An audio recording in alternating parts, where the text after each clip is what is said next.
Ako si Maria at ito ang aking kwento.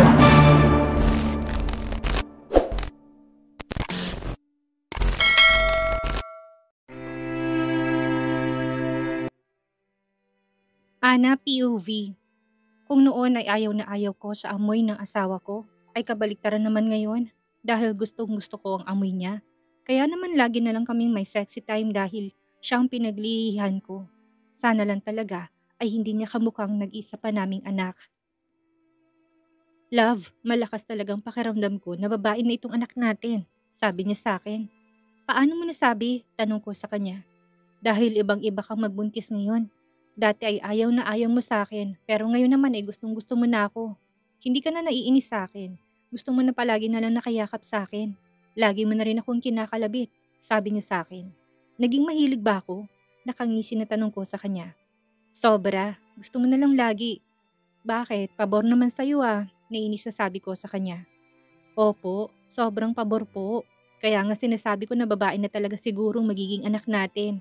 Dahil ibang-iba ito noon kay Kiel. Sabi niya sa akin, malalaman natin, sabi ko sa kanya at tumawa ako. Lahat ng gusto ko ay binibigay ng asawa ko. Lahat ay ginagawa niya para sa akin. Maayos naman ang lahat sa pagbubuntis kong ito. May nakuha din kaming driver na mapagkakatiwalaan namin. Siya ang naghahatid sundo sa mga anak ko at minsan ay siya rin ang sumasama kay Tin sa mga photoshoot nito. Mabait naman at mapagkakatiwalaan ito. Bata pa ito, 18 years old pa lang siya. Phil-am siya pero hiwalay ng mga parents niya. Nag-aaral din ito at college na.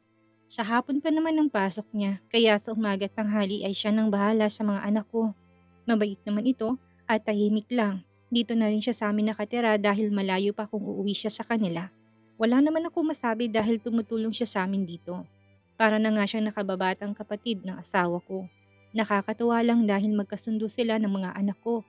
Malapit siya sa mga ito, lalo na si Kiel. Magkasundo ang dalawa. Si Tin naman ay sakto lang. Alam ko na naninibago pa siya dahil nga hindi siya sanay na may kuya. Siya kasi ang panganay tapos bigla na lang dumating dito sa amin. Naging magaan ang lahat sa akin kahit pabuntis ako. May dinala rin dito nakatulong si mommy para daw hindi na ako kumilos dito sa bahay. Bata rin ito, kaya kami na nagpapaaral sa dalagang ito. Naging masayang pamilya namin dahil sa mga bagong tao na dumating. Nakikita ko naman na may pangarap sila. Nakikita ko rin na gusto nilang matuto. Kaya naman ganado rin ako na tulungan sila. Dahil sa buntis ako, kaya hindi na naman ulit kami makakapagbakasyon sa Pilipinas. Sila mommy at daddy naman ang pumupunta dito. Tapos ang dami nilang pasalubong kapag pupunta na sila dito. Wala na akong ibang ginawa kung hindi ang alagaan na lang ang sarili ko. Wala na ring dahilan para ma-stress ako kaya ang smooth lang ng pagbubuntis ko ngayon. Hindi tulad noon na lahat yata ng sama ng loob ay napagdaanan ko. Malaking bagay rin talaga ngayon ang tulong sa akin ng pamilya ko. Sila talaga ang dahilan kaya naging magaan ang lahat sa buhay ko. Minsan nga tinatanong ko na lang talaga ang sarili ko kung ano bang ginawa ko para maging ganito sila kabuti sa akin. Blessed at contented na ako sa meron ako sa buhay ko. Sa totoo lang ay may mga gusto kong gawin sa buhay ko na nahiya akong sabihin sa asawa ko. Gusto ko sana subukan na mag-release ng mga books sa Pilipinas kaya lang saka na lang kapag nakabalik na kami doon. Nalaman ko rin na nabawi pala at naayos ng asawa ko ang tungkol sa company namin. Kaya naman binigay ko na lang ito sa kanya dahil wala rin naman akong alam sa pagpapatakbo ng negosyo. Ang bahay naman namin sa Pilipinas ay ginawa ko na lang na bahay ampunan. Sayang din naman kasi at isa pa'y ayaw ko nang balikan ng mga alaalang nandoon. Kasi nalulungkot lang ako, lagi pa rin ako nangungulila sa daddy ko. Kahit pa sabihin na may masaya akong buhay, ay iba pa rin talaga kapag nasa tabi ko siya. Pero alam ko naman na nakangiti siya ngayon at nakatingin sa akin dahil maayos ang buhay ko. Nasa tamang tawa ko napunta. Lumipas pang mga araw at lumalaki ng tiyan ko. Pinili namin na hindi na alamin ang gender ni baby. Basta ang mahalaga ay healthy kaming dalawa. Para daw may thrill, sabi ng asawa ko, kaya hindi na namin inalam pa. Basta si Kiel ay team boy at team girl naman ang daddy niya. Ate, sa tingin ko rin po, babae ng baby mo, sabi sa akin Eva. Sa tingin mo rin? Opo kasi ang ganda-ganda mo po kasi. Ang sabi kasi nila, kapag po kasi lalaking anak ay nagbabago raw pong mukha ng buntis. Sabi niya sa akin. Sure ako na matutuwa ang kuya Colton mo kapag narinig niya na may kakampi siya sa team girl. Sabi ko kay Eva. Ikaw baby, Ano sa tingin mo? Tanong ko kay Tin na tahimik lang nakikinig sa amin. Hindi ko po alam, Mommy. Bakit naman? Wala ka bang team? Wala po, kasi gusto ko naman po ang babae at ganun rin po ang lalaki. Sagot niya sa akin. Ako rin, wala rin akong team. Nakangiti na sabi ko sa kanya. Mami, bukas po pala ay may photoshoot ako. Okay lang po ba kung isasama ko si Ate Eva? Tanong niya sa akin. Sasama ka daw ba sa kanya? Tanong ko kay Eva. Sige po, wala naman po kung pasok bukas. Nakangiti na sagot ni Eva sa akin. Thank you po ate. Nakangiti na sabi ni Tin. Nagpatuloy kami sa ginagawa naming cookies. Silang dalawang kasama ko lagi kaya ang saya ko dahil magkasundo kaming lahat. Mabuti na lang at magkasundo din ang dalawang ito, pero madalas ay nakakulong lang sa loob ng room niya si Tin. Nung bata siya, madaldal siya, pero habang lumalaki siya ay nagiging nonchalant na siya. Pinipili lang niyang kinakausap niya. Tapos natatawa naman kami dahil kahit pa may hinatahimik itong anak namin, ay mga secret admirer. Tapos may isa pang naglakas loob na magpaalam sa asawa ko na maliligaw siya kay Tin. Kaya bumuga na naman ng apoy itong asawa ko. Kahit naman ako hindi pa rin payag dahil ng bata pa ni Tin. Saka wala pa naman siyang interest doon sa classmate niya. Ganito talaga yata ang generations nila. High school pa lang ay nagliligawan na. Magandang bata itong anak namin kaya talagang asahan na namin na marami ang pipila kapag naging ganap ni itong dalaga. Kabuanan ko na ngayon, ang bilis talaga ng mga araw at buwan. Hindi ko man lang namalayan na manganganak na naman ako. Sa totoo lang ay bukas ng due date ko, pero wala naman ako nararamdamang kakaiba. Kaya naman nagpasama ako kay Tin na maglakad-lakad dahil para daw bumaba at sumakto bukas sa due date ko. Ayaw ko naman na ma-overdue ako. Habang naglalakad kami ay may mga lumapit sa amin para magpakilala sa anak ko. Sa tangkad kasi nitong batang ito ay hindi mo talaga isipin na 13 years old pa lang siya. Kaya minsan hindi ito lumalabas ng walang kasama. Lalo na't nakikita na siya sa mga posters dahil sa pagiging model niya. Lagi rin niya kasamang driver niya at itong taga-taboy na mga maliligaw niya. Lumaki na si Tin pero hindi pa rin talaga namin alam kung sino bang tunay niyang ama. Hanggang ngayon ay inaalam pa rin namin. Talagang sinigurado ni Christina na hindi namin malalaman. Sana lang talaga ay dumating ang araw na makikilala na namin to. Ang pangarap ni Colton na babaeng anak ay bigla na lang naglaho dahil lalaki. Ang sunod naming anak, inasar tuloy siya ni Kiel dahil talo to. Sa totoo lang ay naawa naman ako sa asawa ko pero wala naman ako magagawa dahil ito ang ibinigay sa amin. Wala akong magagawa dahil lalaking anak ang ibinigay. Baka hindi natin to anak, love. Baka pinalitan nila sa ospital ang anak nating babae. Sabi niya sa akin kaya tumawa ko. Ano to sa teleserye? Natatawa pa rin ako sa asawa ko. Malay mo naman, baka kasi tigilan mo na nga yung mga iniisip mo. Wala tayo sa mga palabas sa TV. Hindi naman yung totoo eh. Kung meron man ay sure ako na hindi siya mangyayari sa atin. Nakita mo naman siguro mukha ng anak mo, sabi ko sa kanya. Bakit ba mga itlog ang binigay sa akin? Tanong niya na halatang stress pero alam ko namang masaya siya.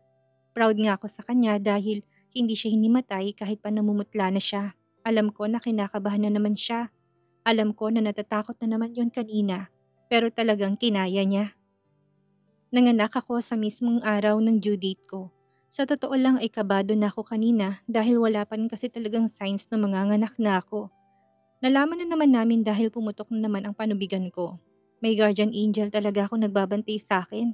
Hindi ko alam kung bakit ang dali lang sa akin ng manganak. Taliwas sa mga nakikita ko at nalalaman ko. Sa ospital na ako nanganak dahil wala na yung dati kong doktor. Okay naman ng lahat. Umuwi rin kami kagad dito sa bahay. May mga pumunta dito para dumalaw. Ang mga pagsasalu-saluhan namin, naging masayang hapunan namin kasama mga taong malapit sa amin. Nandito rin si Kulot na ngayon ay kalaban na ni Kiel. Kung noon ay magkasundo ang dalawa, ngayon ay hindi na dahil itong sutil kong anak ay walang ibang ginawa kundi asarin ng classmate niya. Lagi na lang nagsusumbong si Kulot sa mga ginagawa ng anak ko. Sana talaga, hindi niya maisipang ligawan si Kulot dahil baka mabasted siya. Baka mamaya ay gumanti to sa lahat ng pang-asar niya. Ang second son namin ay si Fabio Nicolas Samaniego. Kamukha pa rin talaga ng asawa ko. Kaya kung siya masamang loob dahil hindi naging babae ang anak namin. Ako naman ay masama ang loob dahil hindi ko naging kamukhang anak namin. Talagang sa kanya na naman dahil nga siguro siyang pinaglihan ko. Siguro ay asa na lang talaga ako sa dalawa pa naming anak na susunod. Supportive naman ako sa asawa ko kaya naman okay lang sa akin na mag-anak pa ulit kami. Pero syempre ay dapat may gap pa rin. Dapat lang talaga dahil ang hirap naman sigurong sunod-sunod.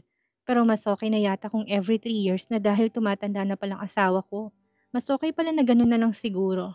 Gusto naman namin na magkaroon ng malaking pamilya. Kaya need namin na pag-isipan ng mabuti ang mga susunod namin na gagawin. Pasalamat na lang ako dahil hindi kami napupuyat kay Fabio. Behave lang rin siya at hindi siya iyakin tulad ni Kiel. Malaki talagang pagkakaiba nila. Kaya naman ang asawa ko'y tuwang-tuwa na ngayon sa anak namin dahil tulog lang ito ng tulog. Hindi talaga kami nahihirapan sa kanya. Nabinyagan na rin siya kaagad para wala na kaming iisipin pa.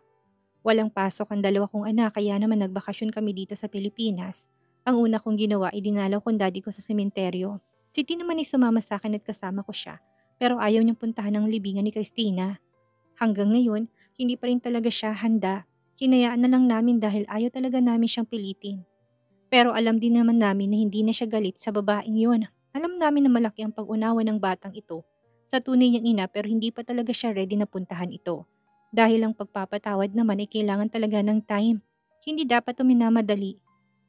After namin sa sementeryo, sa may bahay ampunan naman kami pumunta.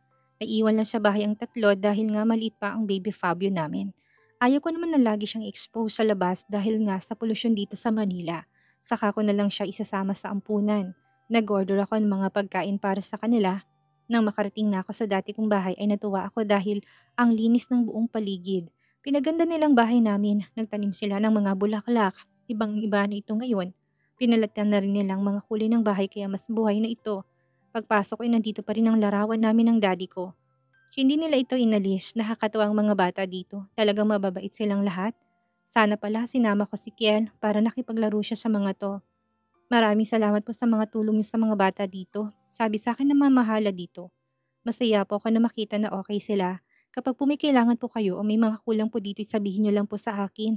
Nakangiti na sabi ko sa kanya. Okay po ang lahat. May mga tanim po ng mga gulay ang mga bata sa bakanting lote. Kaya doon po namin kinukuha ang mga gulay na kinakain namin dito. Masipag din po ang mga mag-aaral ng mga batang ito.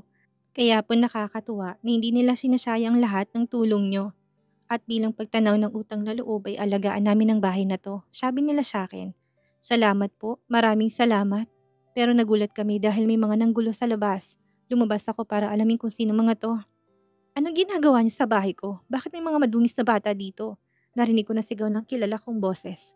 Bahay mo, tanong ko sa kanya't nalaki ang mga mata niya nang makita niya ako. Ana, nautal na sambit niya sa pangalan ko. Ang lakas naman ng loob mo na pumunta dito sa bahay ko. Sa bahay nila? Ilang taon ang lumipas pero hindi ka pa rin talaga nagbabago. Kulang pa ba ang mga taon ng pananatili mo sa kulungan? Nakauwi na kayo? Nakikita mo naman ako, hindi ba? Umalis ka na bago pa kita ulit ibalik sa kulungan. Lumayo ka at huwag kang manggugulo dito dahil ipapatapon ulit kita sa kulungan. Tandaan mo na walang sayo. Binenta mo na ito, hindi ba? Inubos mo ng pera ng bahay na to, kaya bakit ka pa nanggugulo dito? Ana, patawarin mo ako please. Tulungan mo ko, sabi niya sa akin. Tutulungan lang kita kapag nagbago ka na, sabi ko sa kanya. Nagbago na ako. Huwag mo na akong lokohin dahil hindi na akong Ana na nakilala mo noon. Matanda ka na kaya sana gumawa ka naman sana ng tama bago ka mawala sa mundong ito, sabi ko sa kanya. Dahil sa sinabi ko'y tuloy na siyang umalis. Wala na ako narinig na kahit na ano mula sa kanya. Pasensya na po kayo sa stepmom ko, sabi ko sa kanila. Okay lang po, sa susunod na manggugulo siya dito ay ipapakulong niyo na siya, sabi ko sa kanila. Sige po, sagot nila sa akin. Kaya ko silang patawarin pero ipakita nila muna sa akin na nagbago na talaga siya. Dahil kung hindi ay wala siyang asahan sa akin. Lumipas ang mga taon, lumipas man ang maraming taon ay walang nagbago sa pagmamahalan naming dalawa ng aking asawa. Mas naging sweet pa nga siya sa akin. At ang pangarap niya na magkaroon kami ng 5 anak ay natupad. 3 lalaki at 2 babaeng binigay sa amin ng Panginoon. Tama nga talagang sinabi ni Kel na sa bunso pang magiging babae dahil ang sumunod kay Fabio ay lalaki din. Ito ay si Tyrone Noah Samaniego at ang babae naman ay si Niza Faye Samaniego. Mabait ang mga anak ko pero ang pangarap ng asawa ko na babaeng anak ay may pagkamaldita kaya sila lang din talagang dalawa ang nag-aaway. Tulad na lang ngayon ay kakalabas ko lang sa kusina pero naririnig ko naman ang boses ng bunso namin. Daddy, I hate you po, sabi niya pero magalang pa rin naman pero hindi ko pa rin nagustuhan ang narinig ko dahil sinisigawan niya ang ama niya. Uuwi na kami dito sa Pilipinas at dito na kami for good. Masaya kami sa US pero iba pa rin talaga kapag nandito din kami. Iba pa rin talaga kapag nasa sarili namin kaming bansa nakatira. Mas payapa pa rin dito at mas malapit kami sa pamilya namin. Matanda na sila mommy at daddy kaya mas madalas na namin silang bisitahin sa bahay nila. Ang panganay naman namin ay may sariling buhay na. Bakit ka na naman ba nagagalit, sweetie? Malambing na tanong ng asawa ko sa anak niya. Nakakainis ka po kasi daddy. Naiirita po ako sa inyo. Ang KJ mo talaga. Hindi ka naman kasi ganyan eh. Sabi ng anak ko na hindi naman niya sinasabi kung ano ba talagang dahilan kaya siya naiinis. Naiza Faye, ano naman bang kinainisan mo sa daddy mo? Tanong ko sa kanya dahil nagsisimula na akong mairita sa paraan ng pakikipag-usap niya sa daddy niya. Hindi po kasi niya ako pinapayagan na pumunta sa birthday ng friends ko. Sweetie, papayagan kita kung araw yan pero gabi kaya hindi pwede. Sabi naman ng asawa ko. Your daddy's right, sabi ko sa anak ko. Pero, we're doing this for you. Iba ng panahon ngayon, hindi na safe. Lalo na't dalaga ka na. Hindi ka dapat pumupunta sa mga ganyan at isa pa, hindi ka pa legal age. Paano na lang kung may gawin sila sa'yo na masama? Ang advance nyo naman pong mag-isip. Hindi naman kasi nangyayari pero iniisip nyo na kagad. Bakit parang mas lalong tumitigas ang ulo mo? Dahil ba alam mo na mahal ka namin? Kaya ka ganyan? Baka naman dahil naging masyadong maluwag kami sa'yo. Kaya ka ganyan ka ngayon. Hindi ka na nakikinig sa amin. Kung ganyan naman pala ang gusto mo, ay umalis ka na dito sa bahay. Naghanap ka ng ibang mong magulang. Yung magulang na sinusunod ang anak. Sabi ko sa kanya dahil hindi ko na kayang pagiging spoiled brat niya. Mas lalong uminit ang ulo ko sa narinig ko mula sa kanya. Tumalikod na ako, tumakyat na ako sa room namin. Tinawag ako ni Colton at Naiza pero hindi ko sila pinansin. Gusto ko lang na malaman ng anak ko na hindi siya lahat ng oras ay siyang masusunod. Masyado namin ibinigay ang lahat ng gusto niya dahil bunso. Pero mukhang nagkamali kami. Kung gaano kami naging mahigpit sa mga kuya at ate niya ay kabaliktaran sa kanya. Umupo ako dito sa may balcony namin. Nakatingin ako sa mga tanim kong halaman. Gusto kong ikalmang sarili ko dahil nakokonsensya din naman ako sa sinabi ko sa anak ko. Mahal ko silang lahat, pero ayaw ko na lumaki sila na matigas ang ulo. Gusto ko na maging mabuting tao silang lahat. Alam ko na hindi ako naging perfect na ina at asawa pero ginawa ko naman ng lahat para magampanan ko ang lahat. Naging full-time housewife ako at hindi na ako bumalik sa pagtuturo kahit paano gusto ko dahil mas mahalaga sa akin. Ninalagaan ko ng mabuting mga anak ko. Silang mas mahalaga sa akin. Ang pamilya ko palagi ang priority ko. Mom, narinig kong boses ng bunso ko kaya pinunasan ko kaagad ang luha ko. Dahil umiiyak ako. Bigla na lang kasi ako nakaramdam ng lungkot. Hindi ko pinagsisisihan ang buhay na pinili ko pero nainis ako sa sarili ko dahil pakaramdam ko nag-failed ako ngayon na hindi ko nagawa ng maayos ang pagiging ina ko. Ang hirap lang kasi. Alam ko na ginawa ko makakaya kong lahat ng alam ko. Ayaw ko sa pakiramdam na ito pero hindi ko naman mapigilan. Nasasaktan at nalulungkot talaga ako. Mommy, I'm sorry, sabi ni Naisa sa akin. Bakit ka nagsasorry? Tanong ko sa kanya. Dahil pumali ako, sagot niya sa akin. Mali ka? Akala ko ba tama ka palagi? I'm sorry, Mommy. Alam ko po na naging rude ako. Alam ko po na matigas ang ulo ko. I'm sorry po. Alam ko po na mali ako, na mali ang ugali ko. Gustong gusto ko lang po kasi talagang pumunta pero hindi ko po naisip na nag-aalala kayo ni Daddy sa akin. Sorry po kung lagi na lang akong ganito, sabi niya sa akin. Naging maluwag kami sa'yo dahil malaki ang tiwala namin sa'yo. Pero this time ay wala kaming tiwala sa mga makakasama mo. Pinapayagan ka naman namin pero hindi sa ganito. Hindi sa gabi. Hindi sa gabi dahil marami na ngayon yung mga batang gumagawa ng hindi maganda. Gusto ko lang naman namin na maging safe ka. Ikaw ang bunso naming anak. Alam mo kung gaano ka kiniling ng daddy mo kaya sobrang maingat kami sa'yo, sa inyo, sabi ko sa kanya. Sorry po kung selfish ako, Mommy. Hindi na po maulit. Makikinig na po ako sa inyo. Alam ko naman na gusto mong maging masaya. Pero sana'y alam mo rin ang lahat. Sa lahat ng oras ay okay sa amin ang lahat. Kapag nakatapos ka na sa pag-aaral mo, ay hayaan ka na namin gawin ang lahat ng gusto mo. Pero hanggat nandito ka, ay kami ang batas. Dahil wala namang kaming ibang nais kundi ang kaligtasan mo, sabi ko sa kanya. Gusto ko na maintindihan niya kung bakit ba kami ganito. Wala naman kasi kaming ibang hangad kundi makakabuti sa kanila. I'm sorry po, Mommy. Promise po hindi na po mauulit, sabi niya sa akin at umiiyak na siya. Okay, you're forgiven. Sorry din sa mga nasabi ko.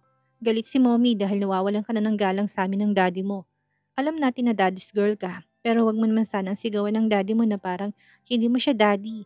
Pinalakan namin kayo na may respeto kaya sana ganun din ang gawin nyo. Matanda na ang daddy mo, kaya sana. I'm sorry po talaga, Mommy. Shh, huwag ka nang umiyak. Tumahan ka na. Kausapin mo rin ang daddy mo, mag-sorry ka sa kanya, sabi ko sa kanya. I love you, mommy. I love you too. Malambing na sabi ko sa kanya. Sali ako dyan. Narinig ko ang boses ng asawa ko na ngayon ay nandito na. I'm really sorry, daddy, sabi ng anak ko. You're forgiven, sweetie. Huwag mo nang ulitin pa. Huwag mo nang galitin ang mommy mo. Sabi ng asawa ko sa bunso naming anak. Opo, dad. Hindi na po talaga maulit, sabi niya sa akin. Niyakap namin siya ng asawa ko hanggang sa nakatulog siya sa bisig ng ama niya. Talagang siya pa rin talagang baby namin. Ang asawa ko naman ay maingat niyang inihiga sa kama namin ng anak namin. Ako naman ay masaya dahil kaagad niyang naintindihan na mali siya. Sana lang talaga ay gawin niyang sinasabi niya. Love, I'm sorry, sabi sa akin ng asawa ko habang nakayakap siya sa akin mula sa likuran. Bakit ka naman nagsasorry? Para ka ring anak mo, sabi ko sa kanya. Ako ang dahilan kaya naging ganitong anak natin. Dahil sa akin kaya naging ganitong ugali niya. Sa sobrang pag-spoil ko sa kanya, hindi ko na talaga naisip na hindi na pala okay ang nangyayari. Na masyado ko na pala siyang hinahayaan na gawin ang lahat kahit pa alam ko na mali na. Sabi niya sa akin. Mahal natin ang mga anak natin, kaya siguro hindi na natin naisip yon dahil mas mahalaga na lang sa atin is maging masaya sila. Lima ng anak natin pero araw-araw may mga bagong lesson tayo na natututunan mula sa kanila. Sabi ko sa asawa ko, tama ka love, mabait ang mga anak natin pero may times din talaga na lumalabas ang kanya-kanya nilang mga ugali. Parang tayo rin, lahat tayo may hindi perfect pero ang mahalaga sinubukan natin na itama ang pagkakamali natin. Kaya ang swerte ko dahil ikaw ang kasama ko sa pagpapalaki sa mga anak natin. Alam mo ba kanina, feeling ko nag-failed ako bilang isang ina, sabi ko sa kanya. Love, don't say that, sabi niya sa akin. Alam ko na hindi ko dapat iniisip to, pero kasi nalungkot talaga ako at nasaktan ako. Pag-amin ko sa kanya. Kahit ako ay nagulat din sa narinig ko mula sa'yo kaya alam ko na galit ka na talaga. Dahil kilala kita, ikaw ang pinaka-understanding sa lahat ng tao pero alam ko rin na may hangganan ng pagiging maunawain mo. Lalo na kapag binabastos ka kaya naman naintindihan kita, sabi niya sa akin. Hindi naman ako nasaktan dahil binastos niya ako. Mas nasaktan ako dahil binastos ka niya. Hindi mo yun deserve dahil ikaw, lagi mo siyang pinagbibigyan sa lahat ng gusto niya. Alam ko na hindi ka nagkulang sa pagmamahal sa kanya. Bagkos ay sumobra pa. Kaya siya naging ganito, sabi ko sa kanya. Hayaan na natin. Alam ko na pinagsisisihan niya ng ginawa niya. Sabi sa akin ng asawa ko, alam ko na paborito mo siya pero sana maging mahigpit ka na rin sa kanya. Ikaw rin, baka maging lolo ka kaagad. Pabiro na sabi ko sa kanya. Hindi mangyayari yan, love. Wala naman akong tiwala sa iba. May tiwala naman ako sa anak natin. Sabi niya sa akin. Ako rin po. May tiwala ako sa kanya. Pero sa mga sinabi niya kaibigan niya wala. Sabi ko sa asawa ko. Matalino mga anak natin. Alam ko na alam nilang tama't mali.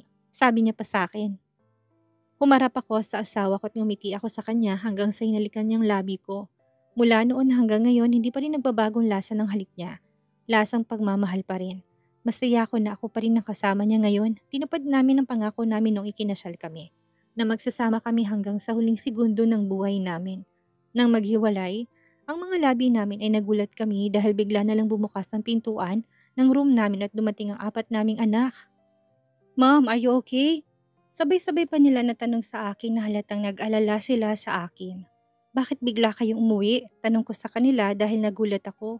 Ang alam ko kasi ay busy sila. Sinabi po kasi ni Daddy na galit ka. Sagot sa akin ni Fabio.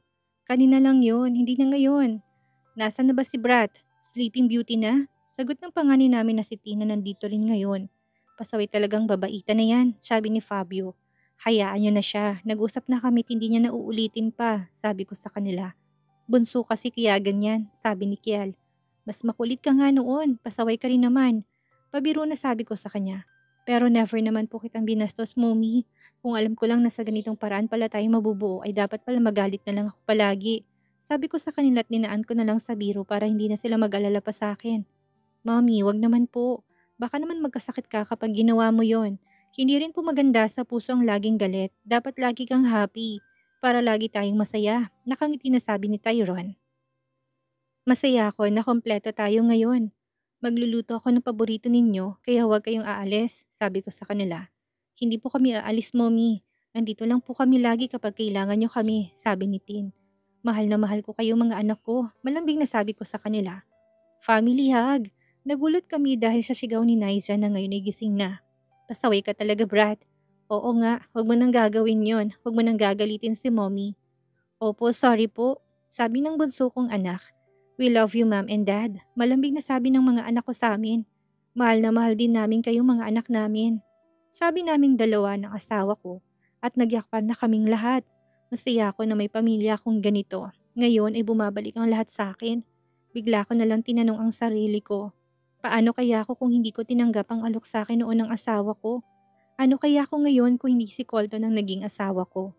Pero mabuti na lang talaga, mabuti na lang at tinanggap ko ang ninong Colton's love contract dahil kung hindi, siguro, hindi ako magiging masaya ngayon at siguro wala akong ganitong pamilya. Mabuti na lang talaga at tamang pinili ko noon ang tanggapin ng alok niya sa akin. Ako si Ana Sofia Morales Samaniego, ang inaanak ni Colton Samaniego na naging kabiyak niya sa pamamagitan ng isang kontrata, ang kontrata ng pagmamahal. Colton and Ana Sofia are now signing off. Maraming salamat po sa lahat na sumuporta at sumubaybay. Muli magkita-kita po tayo sa susunod pa nating mga istorya.